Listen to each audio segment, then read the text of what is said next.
The message of the Lord for you and for me is entitled, The Love of God and the Life and Ministry of a Christ Follower.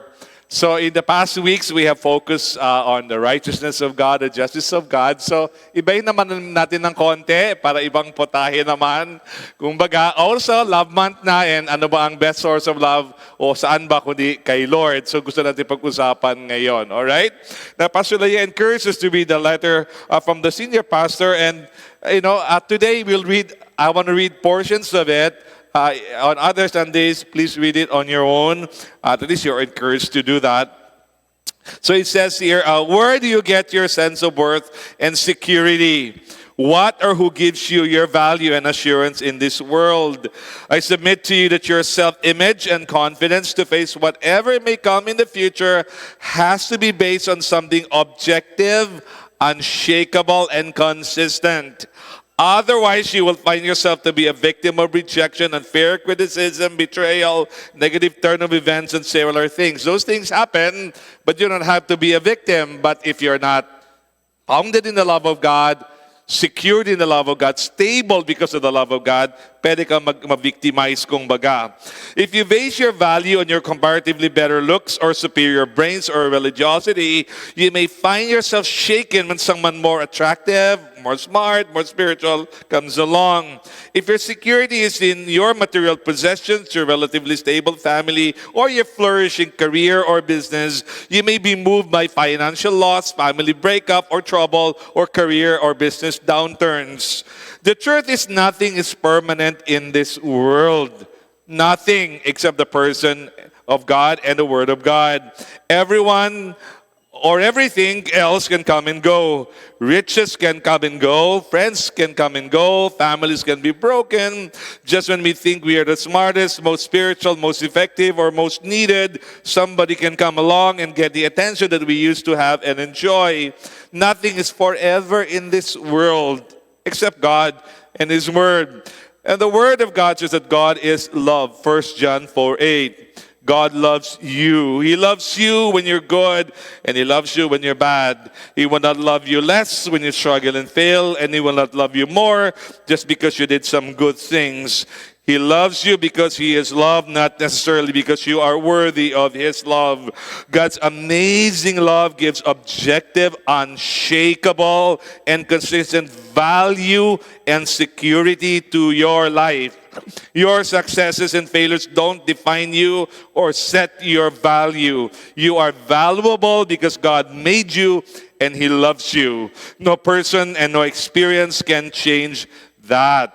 Receive God's great love today. Let it grow deep in your heart. Let it change you forever.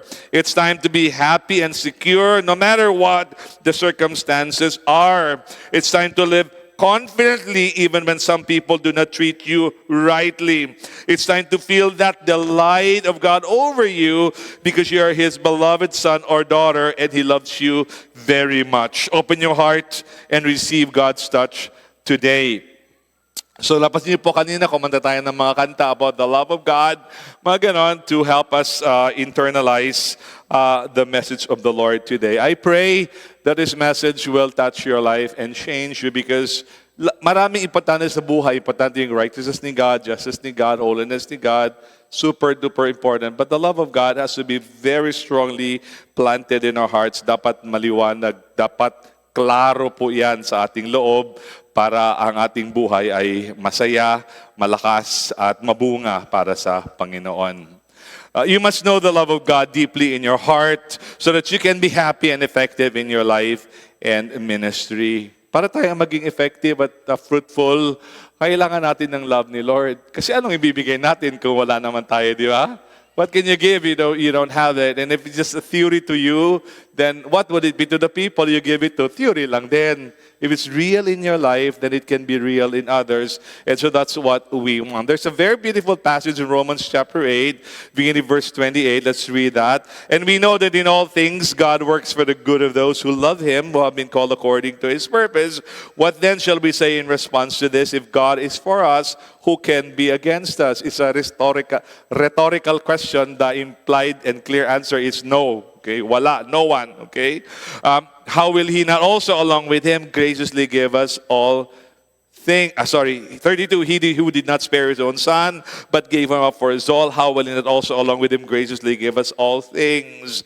God, who will bring any charge against those whom God has chosen? It is God who justifies. Who is He that condemns? Christ Jesus, who died, more than that, who was raised to life, is at the right hand of God, and is also interceding for us. Who shall separate us from the love of Christ? Shall trouble, or hardship, or persecution, or famine, or nakedness, or danger, or sword? As it is written, for your sake we face death all day long. We are considered a sheep to be slaughtered. No, in all these things we are more than conquerors through Him who loved us, the love of God. For I am convinced that neither death, nor life, neither angels, nor demons, neither the present, nor the future, nor any powers, neither height, nor depth, nor anything else in all creation will be able to separate us from the love of God that is in Christ Jesus our Lord. So grabe nga security po yan. In life or in death, in the present or in the future, whether with demons or angels, in abundance, in need, ano man ang daanan natin, the love of God is a real part of our lives. But for many, the love of God is more of a doctrine, something maybe they appreciate, maybe something they see in others and they envy them, but sa kanila parang hindi masyado. So today we want that to be part of our experience. Malalim po na sa puso maranasan natin. How knowing the love of God deeply in your heart affects your life and ministry as a Christ follower. There are so many ways na kung klaro ba, kung natanom gyud sa ato ang kasing-kasing ang gugma sa Ginoo sa ato, naghihigugma ta sa Ginoo, grabe ang effect ana sa ato, ligunon ta, atagan tag kasiguruan, and so much more. So let's talk about 8 things, how the love of God deeply affects us. Number 1, it shapes your identity. You are a child of God, not just a servant of God. Yung pag-serve din kay Lord, part yan siyempre ng ating in general description ng ating buhay, but yung ating identity, parang birth certificate kumbaga natin, is that we are children of God, not because we are servants of God. Kaya obviously sa isang company, iba ang trato sa empleyado, kahit na gaano ka-trusted na empleyado, sa anak. Okay? And you are a child of God, you have to realize that. You're not just working for the Lord, you are a part of the family of God. Luke 10:17-20, the 72 disciples returned with joy and said to Jesus, Lord, even the demons submit to us in your name. Power, Lord. Jesus replied, I saw Satan fall like lightning from heaven. Power nga. Imagine mo, nalaglag si taning. Verse 19, I have given you authority to trample on snakes and scorpions and to overcome all the power of the enemy. Nothing will harm you. However, do not rejoice that the spirits submit to you, but rejoice that your names are written in heaven. So, sabi na, Lord, grabe. Hallelujah. Totoo pala yan. Ghostbuster. Ghostbuster para talaga kami, Lord. Power. Sabi ni Lord, oo nga, kita ko nahulog si taning. Grabe, power. Kayo. Pero sabi niya, wag kayong mag-focus dyan. Hindi yan ang i-celebrate nyo. Ang i-celebrate nyo, anak kayo ni Lord. Citizen kayo ng langit, nakasulat ang pangalan ni doon, you are children of God. Yun ang mas i-celebrate. And so serving God, great. But being a son or daughter of God, better. Okay? So yun po. And the love of God gives us the assurance anak tayo ni Lord, and therefore, ang value natin hindi naka-tie up sa ating ministry or other things. Luke 3:21 and 22, when all the people were being baptized, Jesus was baptized too. And as he was praying, heaven was opened, and the Holy Spirit descended on him in bodily form like a dove. And a voice came from heaven, You are my Son, whom I love. With you, I am well pleased. Imagine mo sabi ni Lord, You are my Son. In public, I love you, and I'm happy with you. And so most of us will not hear that publicly from God, but we can feel that on the inside. Maramdaman natin yan sa ating loob. Mahal tayo ni Lord, importante tayo, and God is pleased with us. And as you spend time with God, mamaya we'll talk about how you can feel the love of God, how it can, become a real part of your experience. It will become your identity and your source of assurance. Thank you, Lord. Number 2, it helps you have confidence in ministry. Okay, when we have the love of God firm in our hearts, meron tayong kumpiyansa sa ministry. Because again, when the Lord works, connected man ko dyan, parang package deal ba? And so when God makes us His children, that means He equips us, He empowers us, we have the Holy Spirit, we have the wisdom of God, we have the support of angels, etc. Nandun yan lahat. Okay? So John 11:41 and 42, so they took away the stone. Then Jesus looked up and said, Father, I thank you that you have heard me. I knew that you always hear me, but I said this for the benefit of the people standing here, that they may believe that you sent me. So si Jesus sa prayer life niya, sabi niya, the Father always hears His prayers. Now, hindi tayo kasing righteous niya, so may mga prayers tayo, maraming nasasabit, di ba? But to the extent that we are also seeking to be righteous and pleasing to the Father, to that extent, meron tayong confidence that the Lord hears our prayers. Meron tayong ganong kumpiyansa. Hindi tayo parang tira-tsamba lang, no? When we pray, we know that God hears. Sometimes the answer is delayed. Sometimes the answer is no. But He is listening to us, and we will give what is right and at the right moment. 2 Corinthians 1:19-22, for the Son of God, Jesus Christ, who was preached among you by me and Silas and Timothy, was not yes and no, but in Him it has always been yes. For no matter how many promises God has made, they are yes in Christ. And so through Him, the amen is spoken by us to the glory of God.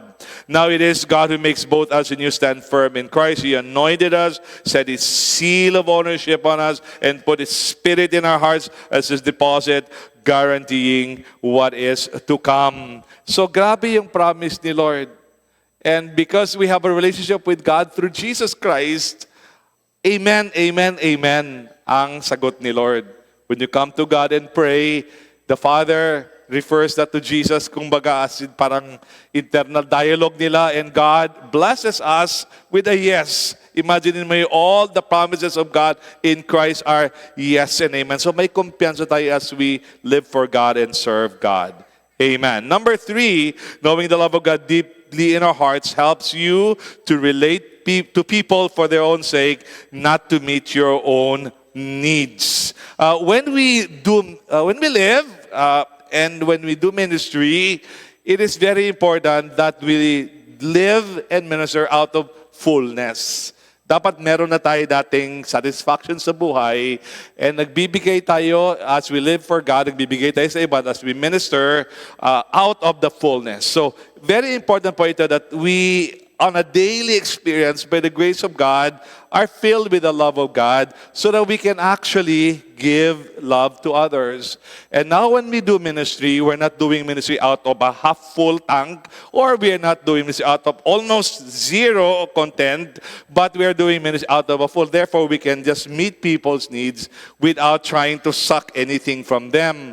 Ang di po maganda sa ministry kung tayo mismo napaka-empty natin, so we're ministering to meet our needs rather than to others. Lalo na po sa discipleship. Mahirap magturo, mag-correct kung ikaw mismo insecure ka masyado. Kasi hindi mo magagawa ang dapat mong gawin. You're looking for validation from people. Pero kung puno ka, happy ka, and therefore, hindi mo kailangan mag-please ng tao. Therefore, you can just do ministry as you should. Hindi ka kailangan mag-tipto kung dawaton man ni o dili, basi ma-offense siya, mahawa siya, masukko siya sa ako, etc. No, that's not your concern. So, ang principle pa dito, let's capture the principle. The principle is, because of our living, dynamic relationship with God, our Father, He fills us with His love every day. And mamaya we'll talk about how we can live in that love. And because we are filled with that love, we can then approach people and live for God, just giving to people. Hindi tayo kailangan kumuha sa kanila, magsak sa kanila. So in marriage or family, for example, especially in marriage, minsan nag-aaway ng lalaki babae kasi medyo KSP si Mrs. or si Mr. masyadong demanding, insecure, whatever. Kailangan i-feed mo ang ego niya para siya sumaya. Pero imagine a marriage kung dalawa kayo, masaya na kayo dati because of your relationship with God. Now we are just expressing that love to each other. Ayos talaga. Sa ministry, same din po yon. Napakahirap mag-disciple kung insecure tayo. Pero kung puno ka na, happy ka na, you just take care of people, teach them, love them, if necessary, correct them.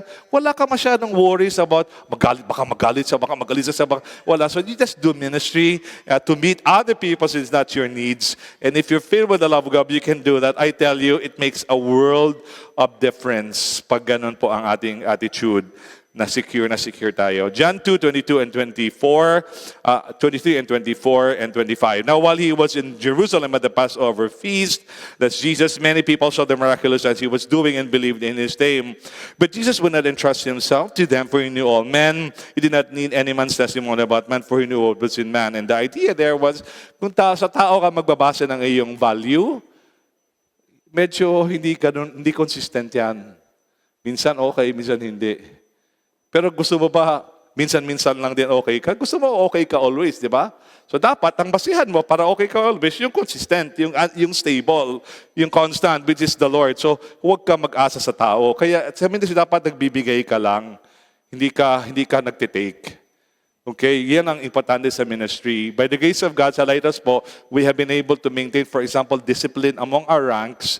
Not because we're perfect, not because we're always wise, kami ni Pastor Lea, but I believe kahit paano pinupuno kami ni Lord, so we just minister.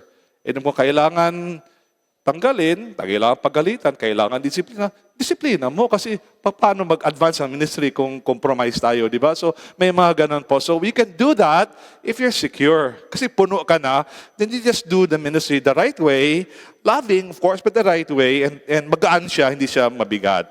John 16:32, but the time is coming and has come when you will be scattered, each to his own home. You will leave me all alone, yet I am not alone, for my Father is with me. So si Jesus, sabi niya, as he was approaching his betrayal by Judas and then his abandonment by the other 11 disciples, sabi niya, he will leave me alone, and I will be alone. But I will not really be alone, because the Father is with me. So, ginawa lang niya ang ministry the way it should be done kasi secure siya. Yun po ang maganda doon. When you lead worship here, mas iba yung kung KSP ka para pabilib ka masyado dito or what. Pero kung just worship God. And then yung purity ng heart mo, ng worship mo, yun ang ma-impart mo sa mga tao. Yung mga tao din, mag-worship din with the purity kasi galing sa'yo, ganun na yun. You're not trying to prove anything to anyone. You're just worshiping God. And yun ang napakaganda, same with ministry. Amen. Number 4, it helps you focus your energies on serving God instead of being worried about your own needs. So, if we are not filled with the love of God, marami tayong worry. Makatapos ba ako pag-aaral, or if you're a parent, mapaaral ko ba mga anak ko, about health, about money for this, money for that. Marami tayong worry. So, however, if we are so filled with the love of God, we are so filled with yung ating relationship kay God, then that gives us assurance na it will be okay. So, padayon lang kang ministry. Manikamot ka, magtrabaho ka, magnegosyo ka, magdiskarte ka, whatever, pero in your mind and in your heart, alam mo, you can just go on and serve God, and what you need will be provided. Jesus said in Matthew 6:31 onwards, so do not worry, saying, what shall we eat? What shall we drink? What shall we wear? For the pagans, those who don't believe God, run after all these things, and the Heavenly Father knows that you need them. But seek first His kingdom and His righteousness, and all these things will be given to you as well. Therefore, do not worry about tomorrow, for tomorrow will worry about itself. Each has enough trouble of its own. So pag puno po tayo ng love ni God, yun po ang maganda doon. Hindi tayo takot. When we knew that Victoria Plaza was going to close and we needed to move out, and we very soon found out masyadong mahal ang mga magaganda at malalaking lugar. Sobrang mahal. But we knew that the Lord will provide. We had confidence we should be good stewards. But we had confidence that God will work out. He is a faithful God. He loves us. He will not leave us, etc. So we just move on. And so we came here, we negotiated, we got the deal, we developed, etc. And by the grace of God, nakarating naman tayo to where we are right now. Amen? So hindi ka takot, move forward, attract ka lang because alam mo, nandiyan naman si God, hindi ka naman niya pababayaan. Amen. Philippians 4:10 onwards, I'd rejoice greatly in the Lord that at last you have renewed your concern for me. Indeed, you have been concerned, but you had no opportunity to show it. I am not saying this because I am in need, for I have learned to be content whatever the circumstances. I know what it is to be in need, and I know what it is to have plenty. I have learned the secret of being content in any and every situation, whether well-fed or hungry, whether living in plenty or in want or need. I can do everything through Christ who gives me strength. So pag puno po tayo ng love ni God, then we can just minister. Hindi tayo mag-worry, the Lord provides. Amen? And sa Lido, we have moved from place to place. Whenever we move, we always increase in number. We increase in giving. Malaki yung risk natin, humanly speaking, pero God always provides because He is faithful and because He loves us. Amen. Number 5, it helps you handle criticism well because you are secure in God. Sa buhay at sa ministry, maraming criticism. May mga puna ang mga tao sa ginagawa natin, okay? Minsan masakit kasi hindi direkta ang pagpuna. Marinig mo na lang through other people. Okay, minsan sa facial expression na lang, etc. We read between the lines ka na lang. But the point is, criticism happens. People are not happy and they say this and they say that or whatever. So, normal yan sa buhay. Normal yan sa ministry. So, kung puno tayo ng love ni God, hindi tayo masyadong shaken ng mga ganyan kasi secure tayo. Sabi ni Apostle Paul, 1 Corinthians 4:3 and 4, I care very little if I am judged by you or by any human court. Indeed, I do not even judge myself. My conscience is clear, but that does not make me innocent. It is the Lord who judges me. Sabi ni Apostle Paul, apparently he was so filled with the love of God, sabi niya, alam niyo, kung dinajudge niyo ako, hindi ako affected. Sabi niya, I care very little if I'm judged by you. Sabi niya, you can think what you want, you can say what you want, and I'm not saying I'm not open, pero sabi niya, I'm not shaken. Kasi kilala ko si God, kilala ko rin ako that I'm also trying my best. Acts 4:19 and 20. But Peter and John replied, judge for yourselves whether it is right in God's sight to obey you rather than God. For we cannot help speaking about what we have seen and heard. Ito nga kina Peter and John, hindi lang criticism, threat talaga. They were threatened and commanded, stop preaching, etc. Sabi niya, whether it is right or not, kayo mag-decide. Pero hindi kami mag-stop. Say what you want, judge us if you want, but we will carry on. So, pag puno ba tayo ng love ni God, maganda ho mag-ministry kasi we just keep moving forward because we are secure. Amen. Number 6, it helps you handle your own weaknesses, failings, and God's discipline on your life. So sa atin po mga buhay, may mga weaknesses tayo, and then may mga failings tayo, tapos isa dinidisiplina tayo ni Lord. And by the way, it's good to be discerning enough or honest enough to see, no one has to tell you, gina-discipline ka, alam mo kaagad yon. This sickness, this financial problem, this turnaround sa iba, biglang umatras, whatever. God is saying something to me. I will learn my lesson, Lord. But anyway, whatever it is na pag puno ka ng love ni God, kaya mong balansehin yung may pagkukulang ka, therefore, displeased si God, or dinajudge o discipline ka ni God. But you can move on and not dili ka malanay niya, mahawa na lang, magpadayon ka. Romans 8:1, there is therefore now no condemnation for those who are in Christ Jesus. So, kung naagayod ka, if you are really a follower of Jesus by repentance and faith, you are in Christ.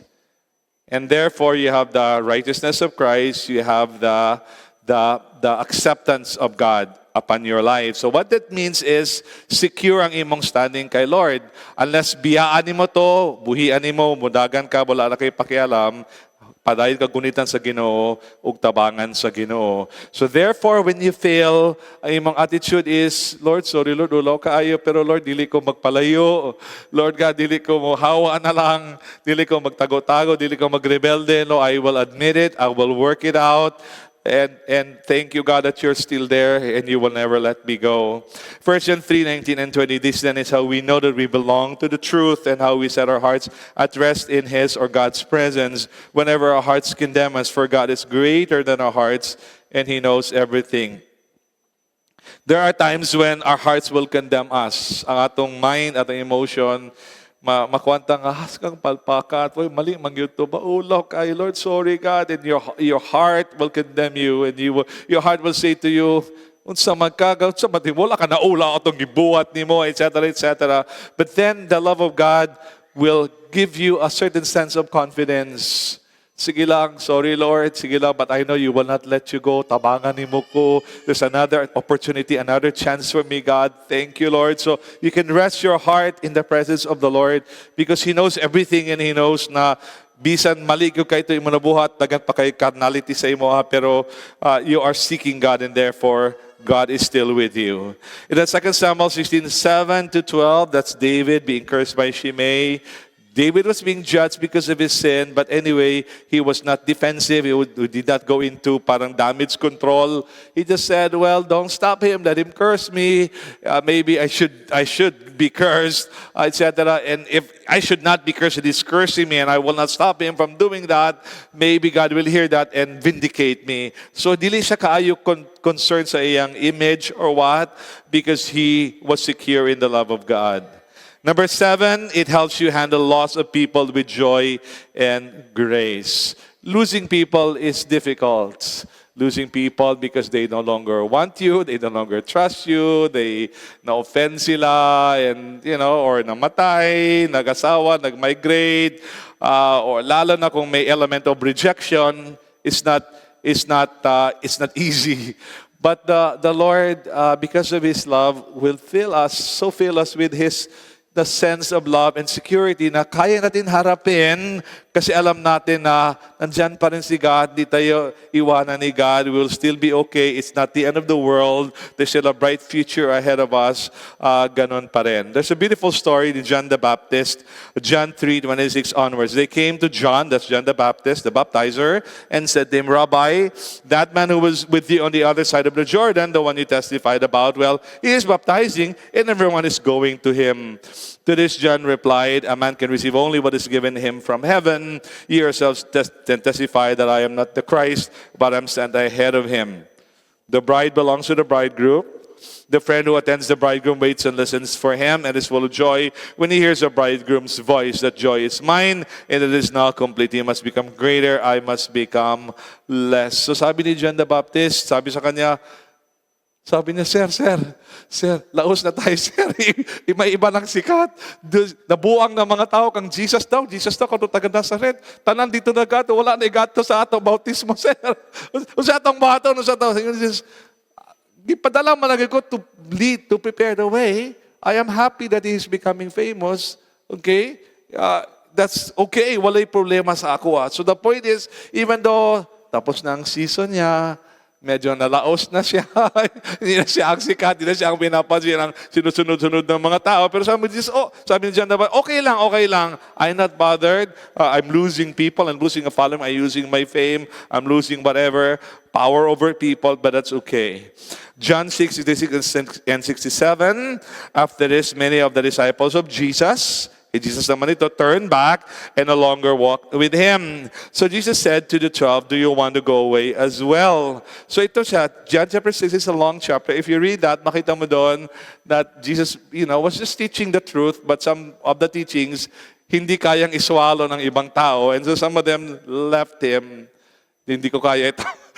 Weird masyado ito. So they left Him. And then itong verse 67, sabi ni Jesus sa mga disciples na natira, sabi niya, kayo, anong gusto niyo? The implied meaning is, if you want to go, di na ko mo hawiran.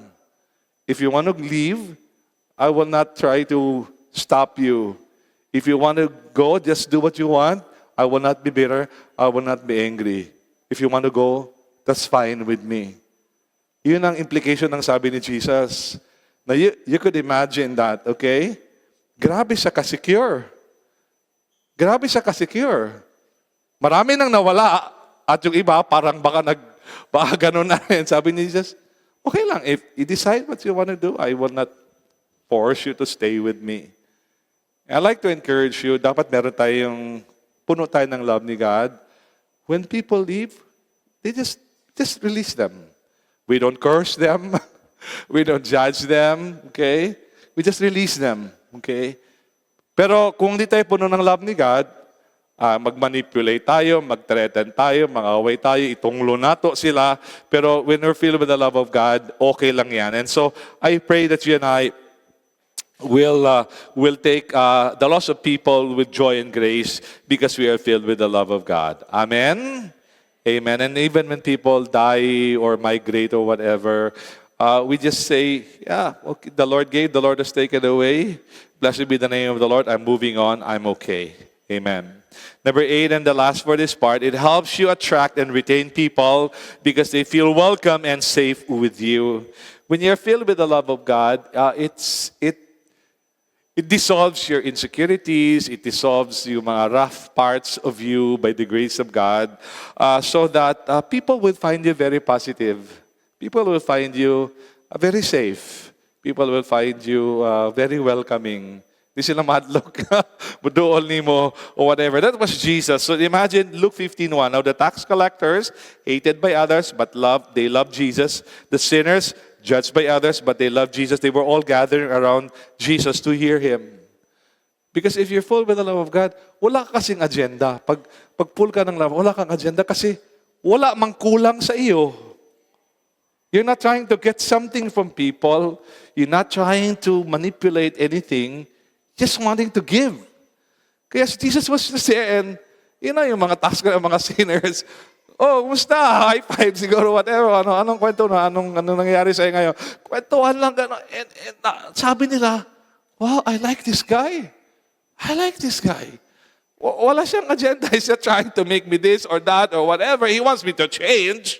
He tells me to repent. But the point is, he's not trying to, nakuha niyo yun? Wala siyang gustong gawin na ganyan. So, you will attract and retain people when you are like that. John 18:10, Jesus straightened up and asked her, the woman caught in adultery, woman, who are they? Has no one condemned you? No one, sir. She said, neither do I condemn you. Jesus declared, go now and leave your life of sin. So, ganun lang. Puro si Jesus ng love of God, nirelease niya doon sa woman caught in adultery. Okay, sabi niya, okay, huwag mo nang balikan yung kasalanan mo, ha? Go and live your life of sin. Ganon lang. Okay? Kaya, napaka-attractive ng mga ganon. Kasi, walang dagdag ba? Yung kasalanan mo, kasi yun na yun, may kasalanan ka, tama na yun. Hindi ka na niya, litsunin pa kung ano-ano yung panggalahat. Basta ma-i-admit mo yun, tapos then you all move on under the love of God. In John chapter 4, Jesus dealt with love to a sinful Samaritan woman.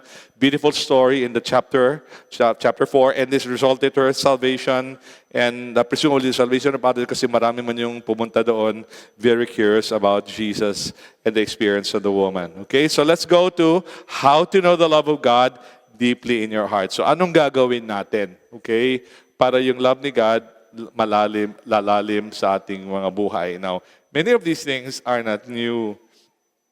This is where you and I have to really be open because many of the things that ituturo sa Bible, masyado siyang powerful, parang mega vitamins or whatever, na pag na-access mo yon, swak ka talaga, okay? And parang paulit-ulit, pero in reality, grabe ka powerful, okay? So 5 things how to know the love of God deeply in your heart. Number 1, develop a living prayer life. Sabihin, meron talaga tayong relationship kay God. We talk to God, we listen to God. Diba? Love is gained and maintained and grown through communication. Paano mo ma-receive ang love ni God kung hindi ka nakikinig sa Kanya, nag-spend time sa Kanya? Kaya reminder sa atin talaga, let's just do this by the grace of God, no? So, develop a living prayer life. Isaiah 50:40, the sovereign Lord has given me an instructed tongue to know the word that sustains the weary. He wakens me morning by morning, wakens my ear to listen like one being taught. God is love, so if you spend time with Him, His love will enter your life. If you spend enough time with Him, His love will fill your life. Number 2, go deeper in the Word of God. Go deeper in the Word of God. So, like I told you, parang basic, di ba? Pero dahil di natin ginagawa, hindi tayo napupuno ng love ni God. Okay? Very important po ito, okay? So, Hebrews 6:1, Therefore, let us leave the elementary teachings about Christ and go on to maturity, not laying again the foundation of repentance from acts that lead to death, and of faith, instruction about baptism, laying on of hands, death and eternal judgment, and God permitting, we will do so. So, go deeper tayo sa ating pagkakilala kay Lord through the Word of God, okay? Since God is love, His Word is also love. When you get the Word of God inside your heart will contain more and more of His love. When you fill your mind and heart with the Word of God, your life will be filled with the love of God. All right? So, as I was reflecting on my journey, I grew up in a family na hindi kami dysfunctional, thank God, no? Hindi nagsusuntukan, nagsinsultuhan ng mama namin, nag-iwalay, may sariling pamilya si Papa, si Mama. Hindi kami gano'n, no? Pero hindi, at least sa akin, because every child has a different experience of their parents and their family. So, at least sa akin, hindi ka masyado ganun karamdam. I'm sure, mahal na mahal ako ng Papa, Mama ko. I'm sure, okay? Pero yung express love sa tawag natin, parang gano'n. So, yun. So, of course, they were busy trying to feed us, educate us, when they were trying to be very responsible. So maganda yon. But sa akin, there was a time, meron akong yaya, pangalan niya si Itang, Mama Itang. Mas gusto ko pa daw siya. There was a time than my mama. Paglapit ng mama ko, sabi niya, Mama Itang lang, Mama Itang lang. Parang gano'n.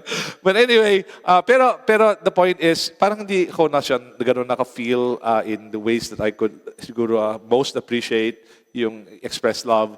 Pero when I came to know the Lord when I was 16, first year in college, talagang may nabago sa akin. And I went back to a family that was still not that expressive, etc. Pero ako, may nangyari naman sa loob ko. So hindi na ako demanding na, di ko sabihin na, I love you, bakit hindi mo ako ihag? Tignan mo yung ibang pamilya. Wala nang ganun. Basta may nabago na sa loob ko, pinupuno na ako ni Lord.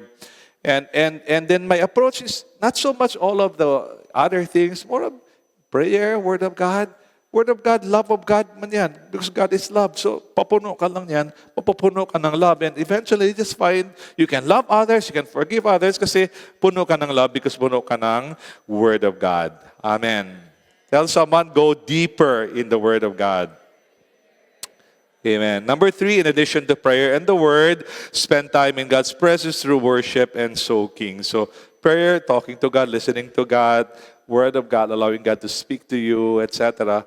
Worship and soaking is just to being quiet and then just talking to God, worshiping God, and then letting God, talk to you and speak to you. So tahi-tahi naman to lahat. But for some, nagagitara, if they know how to play guitar or keyboard, or most people, di man tayo ganun ka marunong. So MP3 lang. So play some music, soaking God's presence in a quiet place and just listen to the Word and allow God to speak to you. No? So in Exodus 33:11, the Lord would speak to Moses face to face as a man speaks with his friend. Then Moses would return to the camp dahil marami pang responsibilidad.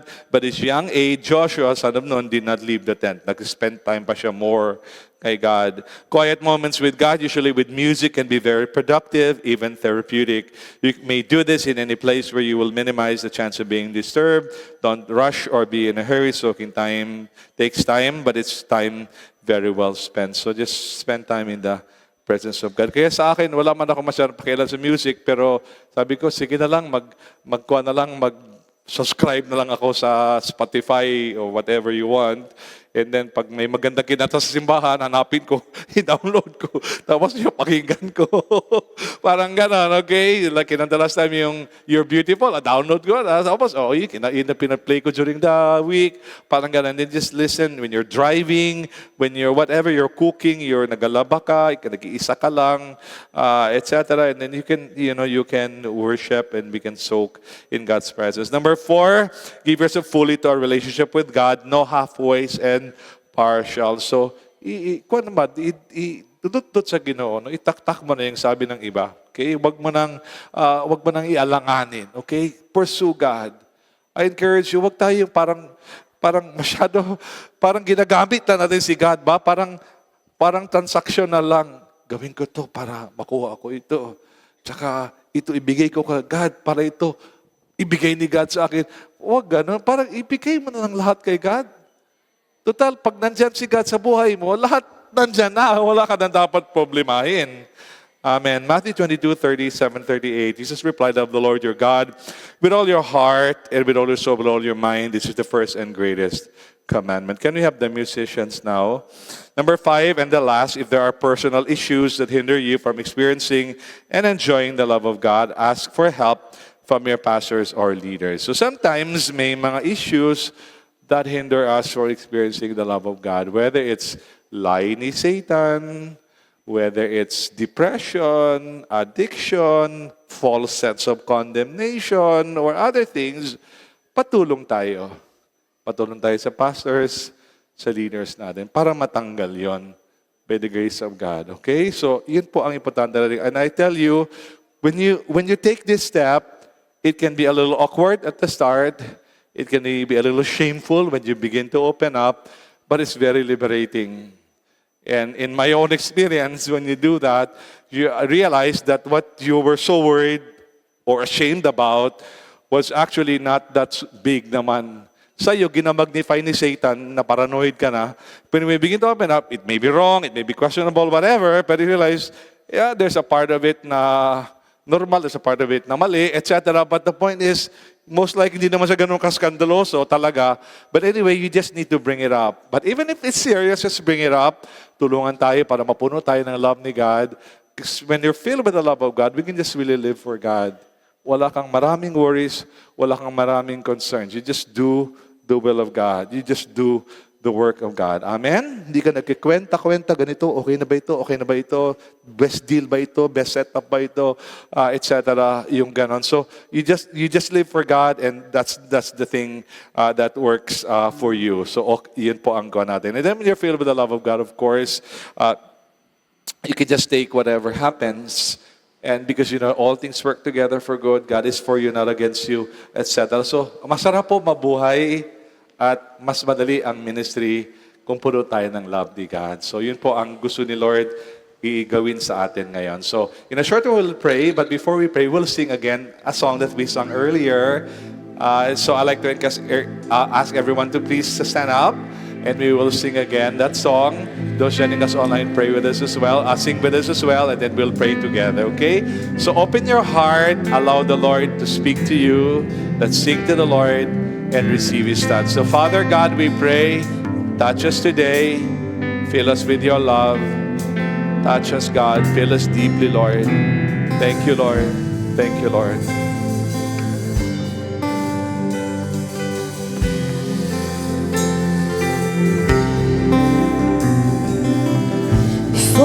Spoke a word, you singing over me. You have been so good to me.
Father in heaven, we come to you today.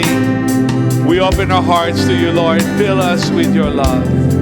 Can you put your hands over your chest and then just ask the Lord right now to fill us with his love? Father in heaven, we pray. We pray, fill us with the love of God. Fill us with the love of God. Fill us with the love of God. Fill us with your love, oh Lord. Fill us with your love, oh Lord. Come on, just tell him, fill me with your love, Lord. Fill me with your love, Lord. Lord, penetrate deep into the heart. Deep into the heart, oh God. Deep into the heart. Remove the shame. Remove the false guilt. Lord, remove the condemnation. Remove the hardness of hearts. Lord, tangtanga Ginoo kagahi sa among kasing-kasing ang kaulaw, ang kondinasyon, Ginoo. Lord, we pray, God, fill us now with the love of God. Fill us with the love of God. Fill us with the love of God. Come on, just receive that. Lord, we receive your love. We receive your love that sets us free, that makes us secure. Your love that heals us, God. Your love that energizes us. We receive that. We receive that. Come on, padahin og dawat. Padahin og dawat. Kung nakadiri karon, you're joining us online. You've not yet given your life to Jesus Christ as your Lord and Savior. The Lord is calling you. Give your life to him. Say yes to the love of God. Say yes to Jesus dying on the cross of Calvary so that your sins can be forgiven. Give your life to the Lord Jesus. Tell him today, Jesus, I receive you into my life. I receive your love. You died for me so I can live. I receive your love. I surrender my life to you. I surrender my life to you. Come on, surrender your life to God. Surrender your life to God. So Jesus, we put our faith in you. We surrender to you, Lord Jesus. Salamat, Lord. Salamat, Lord.